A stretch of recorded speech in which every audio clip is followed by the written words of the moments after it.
Magic numbers can be a pitfall in programming. They are when you use a numeric literal or a number written directly in the code and it doesn't have any context or a clear explanation. You and I might recognize this as a conversion factor from inches, but if you're not familiar with the English system, that might not be clear to you. Let's see how to fix this in code.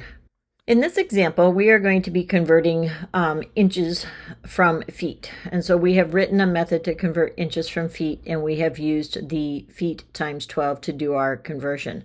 The 12 is a magic number.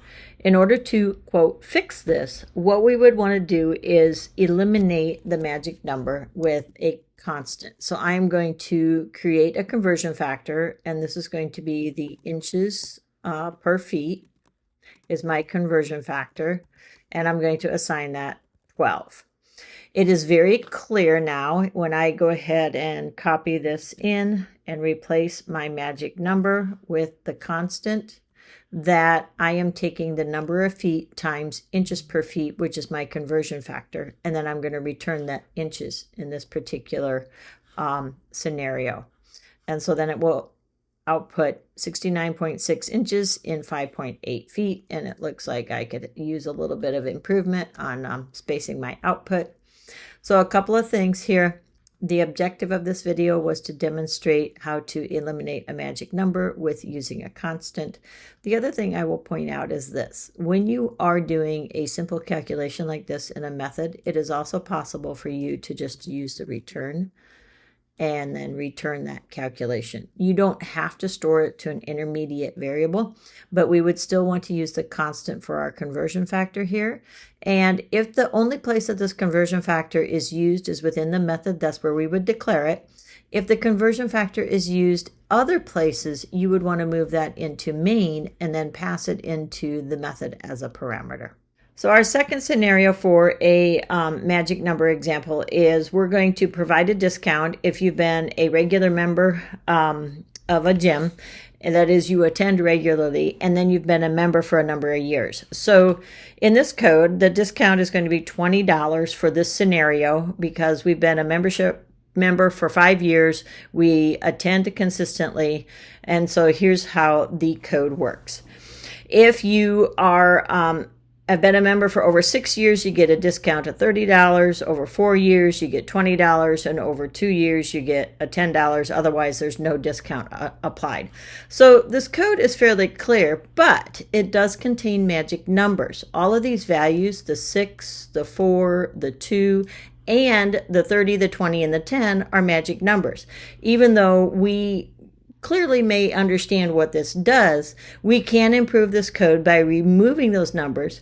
And one of the advantages for doing that is then debugging our code later on. This is the same code where we have added the constants to remove the magic numbers. And so where you saw the values of the 2, the 4, and the 6 before, we have added a descriptive constant variable, for example, rookie level cutoff, seasoned level cutoff, and then we have a corresponding discount constant, rookie discount, season discount, pro discount, etc. But when we read the code now, it is very clear what those numbers are.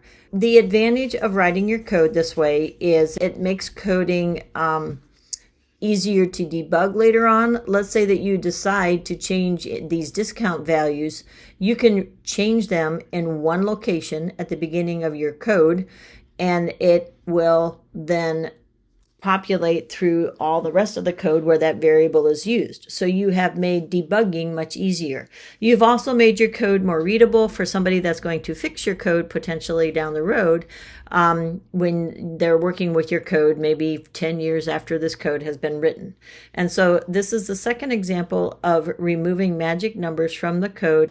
On a side note, with this particular program, we would not have all of this code within our main. We would want to write a method in order to determine the discount. And so our method might be called getDiscount, and we pass in the uses gym consistently and the years of memberships, and then all of these constants values, which would be used within the method, are going to be moved to the method. And then the only thing that we have in main is our call to get the discount. So our method might look like the following. We have all of our constants moved into the method. We do our calculations within the method, and we return the discount, and we execute the code, and the discount is still $20. So our method is working correctly. So part of the point that we want to also indicate here is that all of these constants were declared within the method because that's where they are needed. If you needed them elsewhere in your program, you would then need to declare them in main, and you would have to pass them into the method. At that point, it kind of depends on how many parameters you want to send into your method and whether that actually improves the clarity of your code. And that would be a discussion that you could have with your design team on how to handle that. But if you have these values that are kind of siloed just within a method, this would be the best approach for declaring constants to replace those magic numbers.